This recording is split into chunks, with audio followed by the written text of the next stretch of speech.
মূলধন এবং বার্ষিক সুদ আসলের অনুপাত 16:17। আচ্ছা, পি দিয়ে আমরা আসলকে বোঝাই, পি কত এখানে 16, আমি ধরে নিলাম আসল 16 টাকা। তাহলে সুদ আসল মানে কি, প্রিন্সিপাল প্লাস ইন্টারেস্ট, সুদ প্লাস আসল, তার এখানে কত 17 টাকা। তাহলে বলো তো ইন্টারেস্ট কত, ইন্টারেস্ট নিশ্চয়ই 17 - 16 মানে 1 টাকা। বোঝা গেল, 1 টাকা হচ্ছে ইন্টারেস্ট। ফর্মুলা কি, I is equal to P R T by 100, এটা হচ্ছে ফর্মুলা সরল সুদের। 1 টাকা আমি ইন্টারেস্ট পেয়েছি, পি কত পেয়েছি 16, আর এর মান জানতে চেয়েছে, টাইম 1 বছর বাই 100 হচ্ছে ফর্মুলা।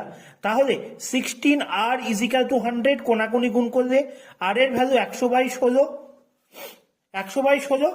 দেখো কাটাকাটি করলে হয় 25/4, মানে 6.1/4%। 6.1/4% হচ্ছে সুদের